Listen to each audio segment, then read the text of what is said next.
Assalamualaikum warahmatullahi wabarakatuh. Saya perwakilan dari kelompok 6 yang akan membahas faktor-faktor kecerdasan anak usia dini. Dengan rekan-rekan saya, yang pertama Zidanila Mustika Rahmawati dengan NIM 10. Saya sendiri Ayu Lucia Agustina Safira dengan NIM 29. Novita Sari dengan NIM 55. Dan yang terakhir Ilma Nirwana Wahida dengan NIM 60. Yang pertama ada pengertian dari kecerdasan. Menurut Daryanto 2006, kecerdasan itu berasal dari kata cerdas yang berarti pintar dan cerdik, cepat tanggap dalam menghadapi masalah dan cepat mengerti jika diberi keterangan. Kecerdasan adalah kesempurnaan perkembangan akal budi. Kecerdasan adalah kemampuan seseorang untuk memecahkan sebuah permasalahan yang dihadapi. Dalam hal ini, permasalahan yang dihadapi yaitu menuntut kemampuan berpikir dari seseorang.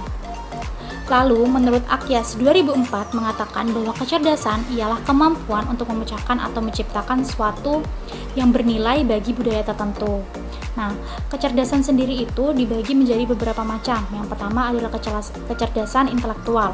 Kecerdasan intelektual itu merupakan suatu kecerdasan yang digunakan untuk berpikir logis rasional, yaitu cara berpikir linear yang meliputi kemampuan berpikir, untuk berhitung, menganalisa, sampai mengevaluasi, dan seterusnya. Lalu ada kecerdasan emosi. Nah, menurut Daryanto 2006, kecerdasan sendiri tadi itu kan disebutkan sebagai berasal dari kata cerdas yang berarti pintar dan cerdik. Nah, emosi sendiri secara etimologi itu berasal dari kata yang berarti energi dan motion yang berarti getaran. Dalam hal ini, emosi dapat diartikan sebagai suatu energi yang terus bergerak dan bergetar.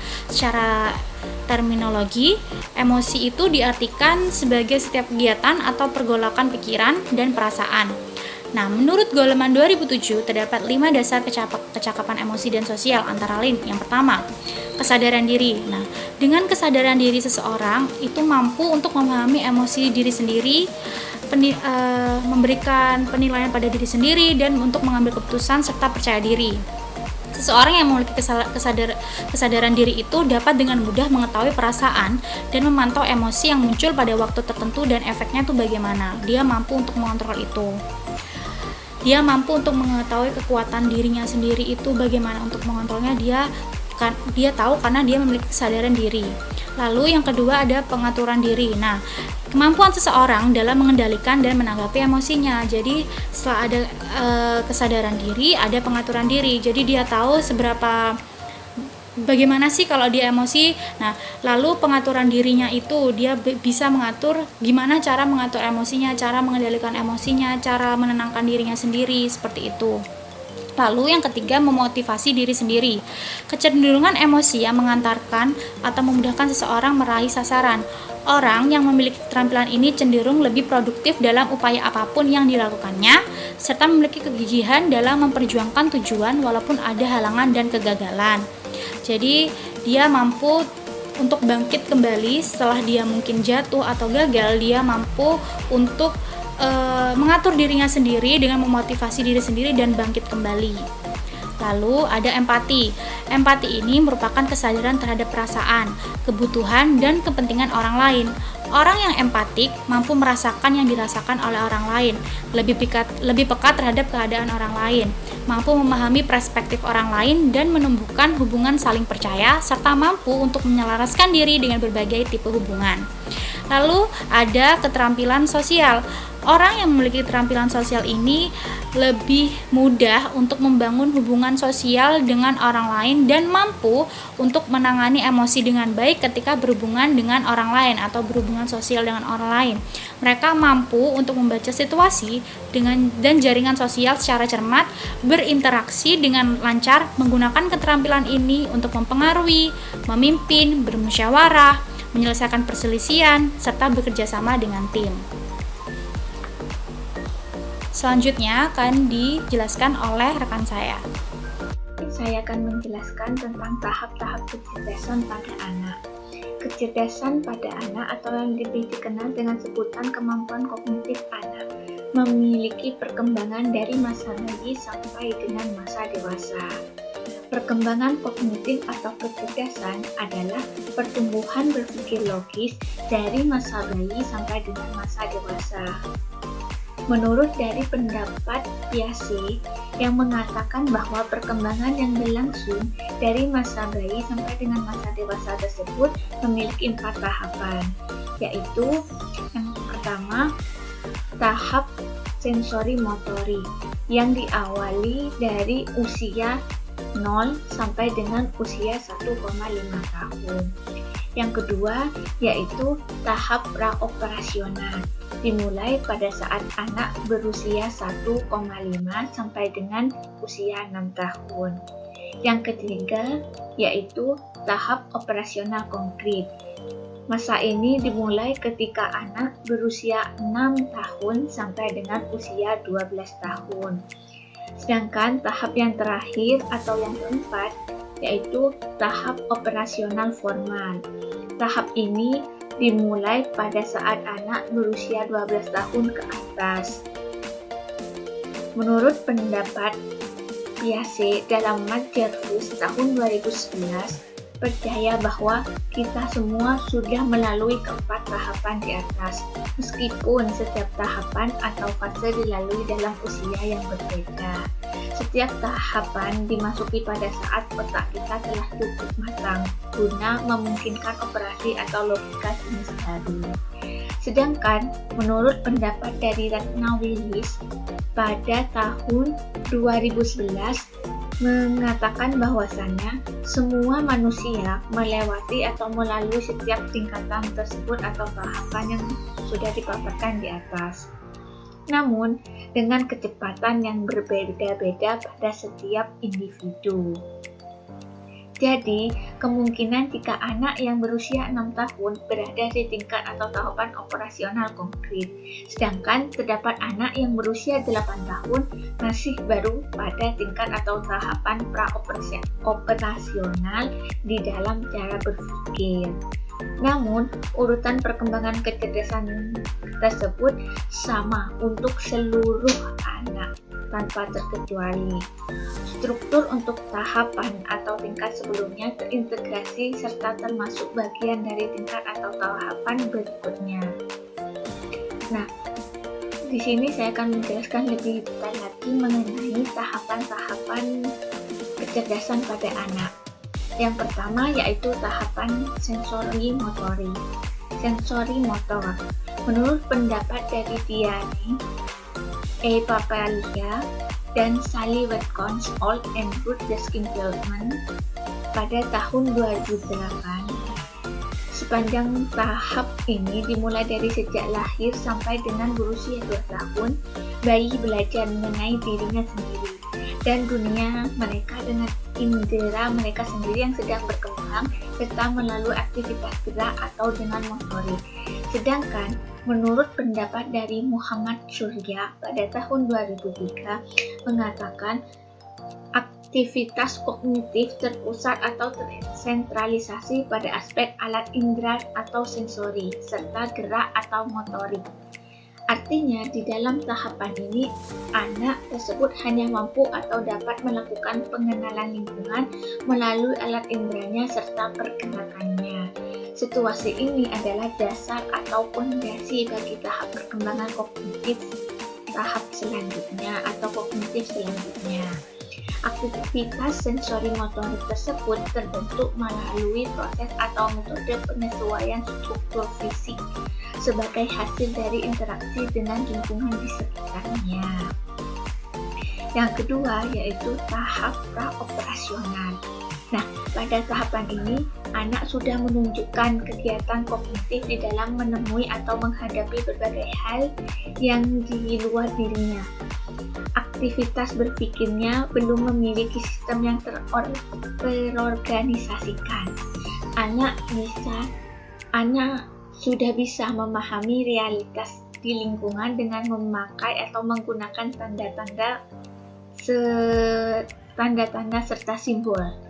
Cara atau pola berpikir anak pada tahapan atau tingkatan ini memiliki sifat tidak sistematis, tidak konsisten, serta tidak logis. Hal tersebut ditandai dengan karakteristik yang pertama, transduktif reasoning. traduktif reasoning, yaitu cara berpikir atau pola berpikir yang bukan induktif ataupun deduktif, namun tidak logis. Yang kedua yaitu ketidakjelasan antara hubungan sebab akibat, yakni anak mengenal atau memahami secara sebab akibat secara tidak logis. Yang ketiga yaitu animisme, artinya menganggap bahwasannya semua benda atau objek yang ada di sekitarnya itu hidup, memiliki nyawa sama seperti dirinya sendiri. Yang keempat yaitu artifikalisme, yakni kepercayaan bahwasanya segala sesuatu di lingkungan itu memiliki jiwa, sebagaimana manusia. Seperti itu.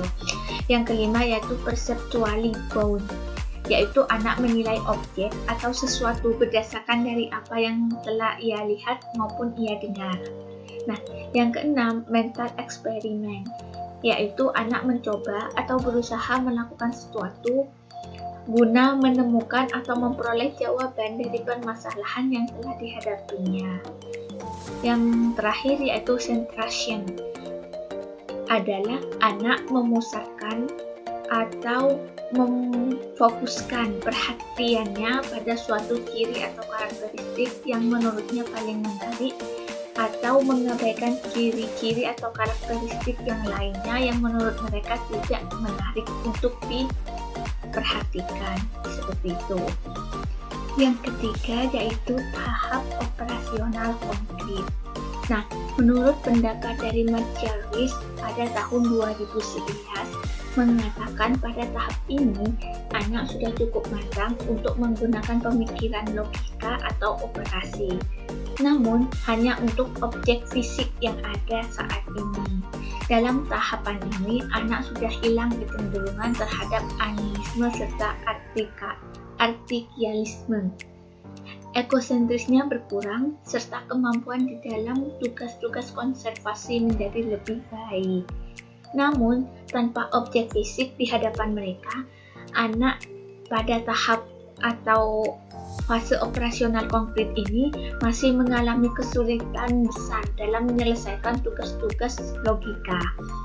Sebagai contoh, anak yang diberi 3 boneka dengan warna rambut yang berlainan, kita beri nama saja contohnya Edith, Susan, dan Lily. Nah, mereka tidak mengalami kesulitan untuk mengidentifikasi boneka dengan rambut yang memiliki warna gelap, paling gelap. Namun, ketika ditanyakan rambut Edith lebih terang dari rambut milik Susan, rambut Edith lebih gelap daripada rambut yang dimiliki Lily. Nah, rambut siapakah yang paling gelap? Nah, di sini anak-anak pada tahapan operasional konkret mengalami kesulitan sebab mereka belum mampu berpikir hanya dengan memakai atau menggunakan lambang-lambang. Seperti itu. Tahapan yang keempat atau tahapan terakhir disebut dengan tahap operasional formal. Nah, menurut dari pendapat Matt Jarvis pada tahun 2011 mengatakan bahwa pada usia 12 tahun ke atas timbul periode operasi baru. Nah, periode atau tahap ini anak sudah menggunakan operasi-operasi kognitifnya untuk membentuk operasi yang lebih kompleks. Kemampuan pada anak selama periode atau tahap ini adalah dia tidak perlu berpikir dengan pertolongan benda maupun peristiwa konkret. Dia memiliki kemampuan atau keahlian untuk berpikir abstrak. Nah, anak-anak di sini sudah mampu memahami bentuk argumen dan tidak dibingungkan atau dibuat bingung oleh sisi argumen. Sebab itu disebut dengan operasional formal. Baiklah teman-teman, saya di sini akan menjelaskan tentang faktor-faktor kecerdasan anak. Jadi faktor-faktor kecerdasan anak itu ada 2. Yang pertama ada faktor-faktor yang mempengaruhi atau faktor-faktor yang mendorong dari kecerdasan anak, dan yang kedua adalah faktor penghambat dari kecerdasan anak. Yang pertama saya akan menjelaskan tentang faktor-faktor pendorong atau faktor-faktor yang dapat mempengaruhi kecerdasan anak. Yang pertama itu adalah keturunan, kedua adalah gizi, dan yang ketiga adalah faktor lingkungan. Jadi yang pertama adalah faktor keturunan atau faktor gen. Jadi faktor keturunan atau gen itu sangat berpengaruh terhadap kecerdasan anak, karena kecerdasan itu diturunkan melalui gen-gen dalam kromosom. Nah, misalnya bila orang tuanya cerdas, kemungkinan besar anaknya juga akan mewarisi kecerdasan dari orang tuanya. Misalkan salah satu orang tuanya itu adalah atlet. Nah, mungkin saja kemungkinan besar anaknya juga akan menjadi atlet atau akan akan jago dalam bidang olahraga. Kemudian faktor yang kedua adalah faktor gizi. Nah, gizi ini juga sangat berpengaruh terhadap kecerdasan anak. Gizi yang baik sangat berperan penting dalam pertumbuhan sel-sel otak anak, terutama pada saat ibu hamil, kemudian menyusui, dan saat bayi masih kecil.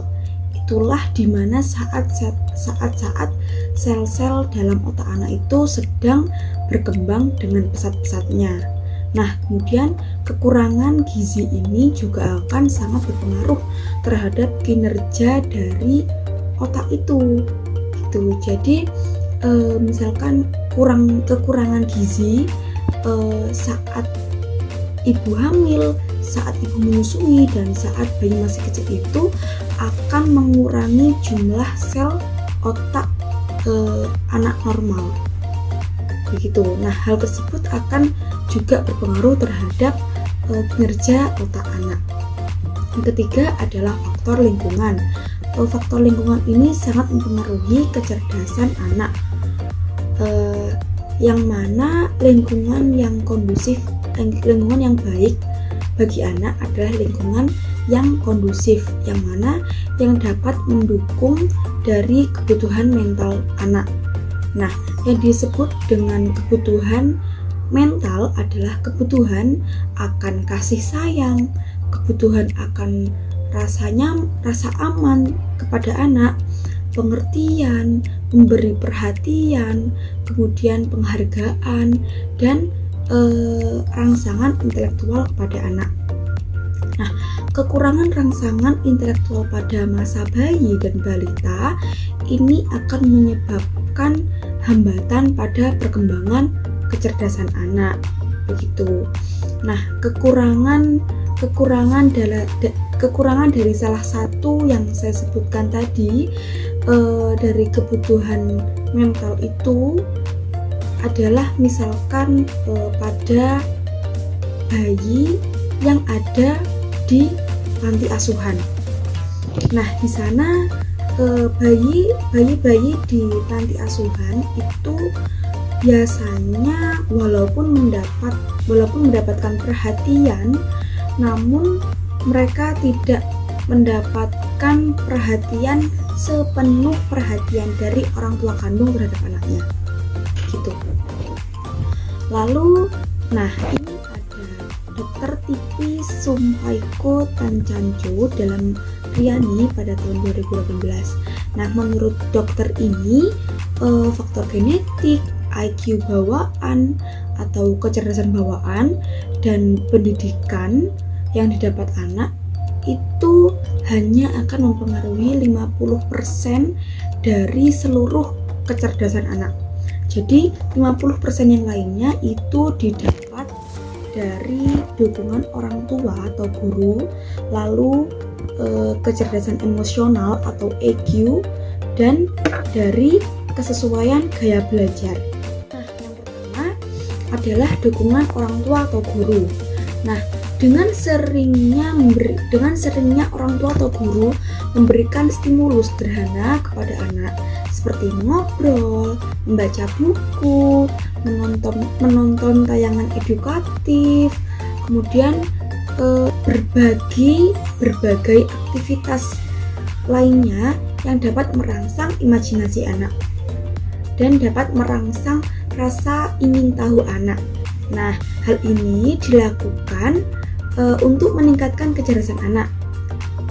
Nah, kemudian begitu pula sebaliknya, ketika anak dengan EQ bawaan yang tinggi, itu juga akan berkurang kecerdasannya apabila keluarga, dalam artian orang tua, lingkungan sekitar, serta guru tidak sering atau tidak memberikan rangsangan, tidak memberikan dukungan, perhatian, rasa kasih sayang, dan tidak mendorong kemampuan anak. Itu akan mengurangi tingkat kecerdasan anak. Lalu yang kedua adalah kecerdasan emosional atau EQ. Kecerdasan emosional itu gimana ya? Sebagai orang tua dan guru, sebaiknya tidak mengukur kecerdasan anak itu hanya berdasarkan kecerdasan intelektual saja. Namun juga harus melihat dari kemampuan anak untuk mengendalikan emosinya dan melihat bagaimana anak dalam berhubungan dengan orang lain atau bagaimana melihat anak bersosialisasi. Nah, para pakar kesehatan mental pun juga sudah sepakat bahwasanya anak dengan kecerdasan emosional yang lebih tinggi itu akan memperlihatkan hasil yang lebih baik di sekolah maupun di pergaulan. Nah, yang ketiga atau yang terakhir adalah kesesuaian gaya belajar. Sebagai orang tua maupun guru, sebaiknya dan seharusnya kita itu paham bagaimana masing-masing anak dalam gaya belajarnya. Gitu. Kenapa? Yakni untuk dengan kita mengetahui gaya belajar anak itu akan meningkatkan kecerdasan anak. Nah, seperti yang kita tahu bahwasanya gaya belajar anak itu ada 3, yakni visual, auditory, dan juga kinestetik. Yang pertama adalah visual. Visual ini adalah tipe gaya belajar dengan cara melihat. Biasanya anak dengan tipe visual itu akan cepat mempelajari bahan-bahan yang disajikan secara tertulis, bagan, grafik, dan gambar. Lalu yang kedua adalah gaya belajar auditori. Gaya belajar auditori ini adalah gaya belajar dengan cara mendengarkan. Nah, anak-anak yang bertipe auditori ini biasanya mudah dalam mempelajari bahan-bahan yang disajikan dalam bentuk suara atau ceramah. Begitu guru mendengarkan, ia akan cepat menangkap bahan pelajaran. Di samping itu, kata dari teman atau dalam kegiatan diskusi atau suara radio itu anak akan menangkap dengan mudah. Namun apabila pelajaran yang disajikan itu dalam bentuk tulisan, perabaan, gerakan-gerakan, maka anak akan lebih mengalami kesulitan. Nah, yang terakhir adalah tipe gaya belajar kinestetik. Tipe gaya belajar kinestetik ini adalah gaya belajar dengan cara bergerak, bekerja, dan juga menyentuh. Nah, biasanya anak-anak dengan gaya belajar kinestetik ini sangat suka untuk bergerak. Dan cara belajar mereka memang selalu membutuhkan unsur gerak fisik. Mereka akan tersiksa apabila dipaksa untuk duduk dan diam saat belajar, seperti anak auditori maupun anak visual. Faktor penghambat perkembangan kecerdasan anak itu ada 3, yakni yang pertama adalah penyebab organ biologis, yang kedua adalah penyebab lingkungan sosial, dan yang ketiga adalah penyebab misterius. Yang pertama adalah penyebab organ biologis. Seperti kekurangan pada organ biologis biasanya akan menghambat perkembangan kecerdasan anak. Nah, yang dimaksud dengan penyebab organ biologis ini adalah setiap kerusakan yang terjadi pada sel-sel otak anak yang biasanya disebabkan oleh penyakit, tumor otak, kecelakaan, ataupun dari kekurangan gizi. Nah, pengobatan yang tidak tepat dan lebih memilih cepat atau cepat sembuh, seperti tidak proses pada umumnya, itu akan bisa mengakibatkan menjalarnya kuman-kuman ke otak. Nah, yang mana hal tersebut akan mengakibatkan peradangan otak atau selaput otak. Sel otak itu akan menjadi rusak akibat peradangan, sehingga tidak lagi berfungsi lagi. Karena sel-sel otak itu rusak, akan semakin memberatkan gangguan pada fungsi otak anak. Seperti itu. Lalu yang kedua adalah penyebab lingkungan sosial, seperti hambatan-hambatan yang disebabkan oleh lingkungan di mana anak tinggal, seperti misalnya kekurangan rangsangan mental pada bayi dan anak. Biasanya hal ini disebabkan oleh ketidaktahuan orang tua dan juga oleh faktor kemiskinan. Nah, bagi masyarakat golongan ekonomi rendah atau golongan ekonomi lemah, biasanya sumber daya dan keuangan orang tua itu telah habis untuk mencukupi sandang dan pangan, sehingga orang tua dengan golongan ekonomi lemah itu tidak mempunyai perhatian yang cukup untuk mendidik anak-anaknya gitu. Sehingga anak-anak itu akan dibiarkan tumbuh sendiri dan meniru apa yang mereka lihat di lingkungannya. Dan yang terakhir adalah penyebab misterius. Dalam dunia kedokteran banyak sekali hal-hal yang masih misterius dan masih belum bisa dijelaskan secara ilmiah. Termasuk dalam hal kecerdasan anak. Misalnya, anak-anak yang menderita keterbelakangan mental yang disebut dengan golongan mongoloid. Disebut mongoloid ini karena mereka memiliki penampilan yang sama, yakni bentuk tubuhnya yang pendek gemuk, kemudian jari tangannya yang pendek, lalu matanya yang sipit dan ujung matanya yang miring ke atas, lalu hidungnya pesek, mulutnya kecil dan dengan ujung di bawah. Nah, selain itu, mereka itu juga menderita keterbelakangan mental. Anak-anak dengan golongan mongoloid ini menderita kelainan kromosom, yang mana sampai sekarang para ahli pun dalam dunia kedokteran belum bisa menjelaskan mengapa kelainan itu bisa terjadi. Materi selanjutnya akan saya jelaskan tentang bagaimana cara meningkatkan kecerdasan anak usia dini. Yang pertama ada belajar sambil bermain. Salah satu kegiatan yang disukai anak yaitu belajar sambil bermain. Beberapa permainan yang dapat mengembangkan aspek anak. Di antaranya, yang pertama ada tangrams atau mencocokkan bentuk permainan sederhana. Alat yang sederhana namun menyenangkan. Dengan permainan sederhana ini, anak bisa diajarkan kesabaran dan pemecahan masalah. Permainan ini biasa terdiri atas berbagai bentuk seperti kotak, persegi panjang, atau persegi, serta potongan dengan berbagai bentuk. Potongan kecil-kecil tadi harus ditempatkan dalam kotak sehingga seluruh bentuk bisa terisi dengan potongan kecil. Anak akan banyak belajar seputar bentuk dan warna. Permainan selanjutnya yaitu puzzle. Kali ini permainan sederhana, tentu sering mudah ditemui ya. Cobalah untuk melatih menyelesaikan gambar. Permainan puzzle jadi cara ampuh untuk melatih otak anak untuk berpikir runtut dan logis.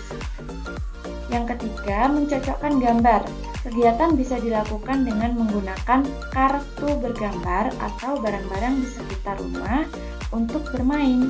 Permainan ini merupakan permainan sederhana yang dapat mengembangkan memori dan mempertajam refleks anak. Orang tua atau pendidik dapat meminta anak untuk mencocokkan warna yang sama atau mencocokkan kategori yang sama. Gambar dan warna yang menarik akan sangat menarik minat anak untuk melakukan kegiatan tersebut. Cara yang kedua yaitu membaca cerita atau dongeng. Salah satu aktivitas yang baik dilakukan saat bersama anak adalah membaca. Orang tua maupun pendidik bisa memilih untuk membacakan beberapa buku cerita rakyat atau legenda, sebab jenis tersebut dipercaya dapat membantu merangsang imajinasi dan daya pikir anak. Rutin mengajak anak membaca nyatanya dapat membantu membangun kecerdasan emosional dengan orang tua. Membaca juga akan memberi banyak pengetahuan baru bagi anak, sehingga sering membaca dongeng juga akan membantu memperkaya kemampuan bahasa anak. 3. Bermain alat musik. Orang tua bisa mulai mengenalkan anak pada alat musik sejak dini. Yang sederhana saja ya, misalnya pianika atau gitar mini. Ada juga gamelan kecil dan lain sebagainya. Setelah mengenal alat musik, minat anak untuk bisa memainkannya tentu akan meningkat pula. Namun, jika minat anak tidak di situ, jangan memaksanya ya. Orang tua tetap bisa mengajarkan anak untuk menjadi pendengar atau penikmat musik. Olahraga. Rutin berolahraga juga dapat membuat otak menjadi lebih fokus dalam mengerjakan satu hal. Selain itu, hal ini akan meningkatkan daya ingat dan membuat otak lebih bahagia hingga terhindar dari stres. Jadi anak juga tidak harus dituntut untuk belajar terus, tetapi olahraga sangat penting untuk dilakukan dalam kegiatan sehari-hari anak. Untuk itu membiasakan anak agar menyukai aktivitas ini sangat penting. Berolahraga dapat meningkatkan kemampuan kognitif dan menghindari terjadinya degenerasi otak. 5 yaitu tidur tepat waktu. Ini sangat penting ya untuk pertumbuhan dan perkembangan anak usia dini. Salah satu hal yang harus diatur dan dibiasakan adalah jam tidur anak. Anak harus memiliki waktu tidur yang cukup di malam hari. Hal itu akan mendukung aktivitas dan membuat tubuh anak menjadi lebih sehat. Kondisi ini akan berhubungan dengan tingkat kecerdasan serta kemampuan berpikir anak. Jadi di saat anak merasa nyaman pada saat belajar dan tidak kekurangan maksudnya tidak merasa kelelahan atau lain sebagainya, maka mereka akan mudah mencerna atau mudah menerima materi yang akan disampaikan oleh pendidik. Seperti itu. Berapa prinsip pendidikan anak usia dini? Yang diantaranya ada berorientasi pada kebutuhan anak. Selanjutnya belajar melalui bermain. Yang selanjutnya lingkungan yang kondusif, menggunakan pembelajaran terpadu, mengembangkan kecakapan hidup, menggunakan media edukatif, dan dilaksanakan bertahap dan berulang. Yang pertama, terdapat berorientasi pada kebutuhan anak. Apa sih maksudnya? Jadi, kegiatan pembelajaran pada anak harus senantiasa berorientasi kepada kebutuhan anak. Anak usia dini adalah anak yang membutuhkan upaya-upaya pendidikan untuk mencapai optimalisasi semua aspek perkembangan. Nah, anak usia dini ini terdapat 6 aspek perkembangan yang diantaranya terdapat sosial emosional, seni, agama dan moral, lalu logika matematik, dan bahasa. Nah, dari sana upaya pendidikan untuk mencapai semua perkembangan ini harus berorientasi pada kebutuhan anak. Jadi tidak semena-mena memberikan materi yang akan diberikan. Kedua, belajar melalui bermain. Apa sih belajar melalui bermain ini? Tadi sudah saya jelaskan ya tentang belajar sambil bermain. Nah, bermain merupakan sarana belajar anak usia dini. Melalui bermain, anak diajak untuk bereksploitasi atau bereksplorasi, menemukan, memanfaatkan, dan mengambil kesimpulan mengenai benda di sekitarnya. Jadi, belajar sambil bermain ini dapat meningkatkan aspek perkembangan anak. Tidak hanya jadi definisi bermain tidak hanya melakukan aktivitas yang tidak berguna ya. Jadi bermain di sini merupakan aktivitas yang dapat mengedukasi anak. Selanjutnya, lingkungan yang kondusif. Mengapa harus kondusif? Karena lingkungan harus diciptakan sedemikian rupa sehingga menarik dan menyenangkan dengan memperhatikan keamanan serta kenyamanan yang dapat mendukung kegiatan belajar melalui bermain. Karena pada saat misalkan melakukan kegiatan kegiatan belajar mengajar di TK, maka guru atau calon pendidik harus dapat mengatur jalannya kegiatan tersebut, karena jika anak-anak tidak bisa diatur atau ramai sendiri, maka materi yang akan disampaikan pun tidak akan sampai kepada anak. Yang kondusif ini juga sangat mempengaruhi perkembangan dan meningkatkan kecerdasan anak seperti itu. Selanjutnya, menggunakan pembelajaran terpadu. Pembelajaran pada anak usia dini harus menggunakan konsep pembelajaran terpadu yang dilakukan melalui tema. Tema yang dibangun harus menarik dan dapat membangkitkan minat anak dan bersifat kontekstual. Hal ini dimaksudkan agar anak mampu mengenal berbagai konsep secara mudah dan jelas sehingga pembelajaran menjadi mudah dan bermakna bagi anak. Tema pada pembelajaran anak usia dini ini diatur atau ditata sedemikian rupa mulai dari hal yang terdekat bagi anak. Yang pertama yaitu tema tentang diriku. Mengapa diriku? Karena hal yang terdekat bagi anak. Jadi siapa aku, siapa namaku, lalu keluargaku, dan tema-tema atau hal-hal yang terdekat bagi anak seperti itu. Tema ini banyak ragamnya ya, atau banyak jenisnya. Ada tema diriku, keluargaku, tanaman, binatang, negaraku, budaya. Karena tema ini harus dapat mengembangkan aspek perkembangan anak yang telah saya sebutkan tadi, ada 6 ya.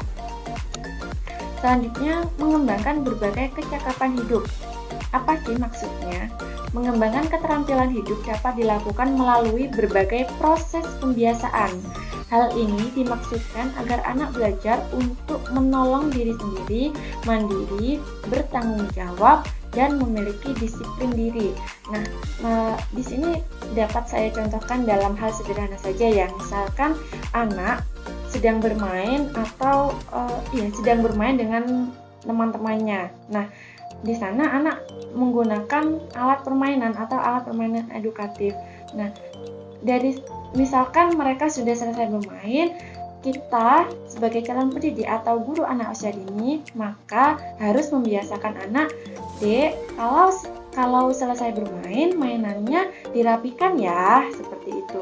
Jadi mulai dari hal-hal yang sederhana untuk memahamkan anak tentang apa itu disiplin, apa itu rasa tanggung jawab, mandiri, seperti itu.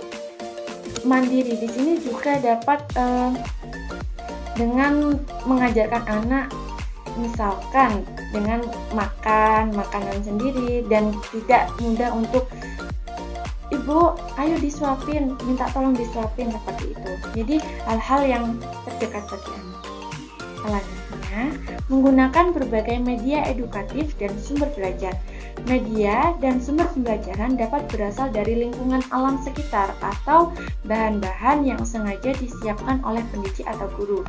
Menggunakan media edukatif dan sumber belajar akan sangat mempengaruhi perkembangan aspek perkembangan anak. Jadi dari media edukatif yang sangat menarik atau menarik minat anak, maka anak-anak akan senang melakukan kegiatan-kegiatan yang dapat mengedukasi dirinya sendiri. Seperti contohnya saja dengan bahan-bahan yang berasal dari lingkungan alam sekitar. Bisa menggunakan daun pisang untuk belajar menganyam seperti itu. Jadi tidak usah susah-susah ya untuk membuat media edukatif yang menarik untuk anak. Yang selanjutnya yaitu dilaksanakan secara bertahap dan berulang-ulang. Mengapa dikatakan berulang-ulang? Karena pembelajaran bagi anak usia dini hendaknya dilakukan secara bertahap, dimulai dari konsep yang sederhana dan dekat dengan anak agar konsep dapat dikuasai dengan baik. Dan hendaknya guru menyajikan kegiatan-kegiatan yang berulang, karena anak usia dini tidak bisa hanya satu kali melakukan kegiatan yang dapat mengembangkan aspek perkembangannya. Karena misalkan saja berhitung 1 ditambah 1, mungkin bagi orang dewasa sangat mudah ya 1 tambah 1, tapi untuk anak usia dini, jika apalagi tentang cara berhitung, maka pembelajaran yang dilakukan harus berulang-ulang dan sering dilakukan. Intinya dari apa yang saya jelaskan tentang cara meningkatkan kecerdasan anak usia dini yaitu dengan cara belajar sambil bermain, karena belajar sambil bermain merupakan kegiatan yang menyenangkan atau yang disenangi anak yang dapat mengedukasi dan meningkatkan kecerdasan anak usia dini tanpa adanya paksaan dari orang sekitar. Maksudnya paksaan itu anak akan sukarela melakukan kegiatan yang mereka senangi. Karena jika ada unsur paksaan di dalamnya, maka mereka, aku nggak mau melakukan ini, aku malas seperti itu. Jadi sebagai calon pendidik, maka kita harus dapat meningkatkan kreativitas kita sendiri untuk mengembangkan kreativitas anak didik kita sendiri. Mungkin cukup sekian penjelasan dari kelompok kami. Kurang lebihnya mohon maaf. Wassalamualaikum warahmatullahi wabarakatuh.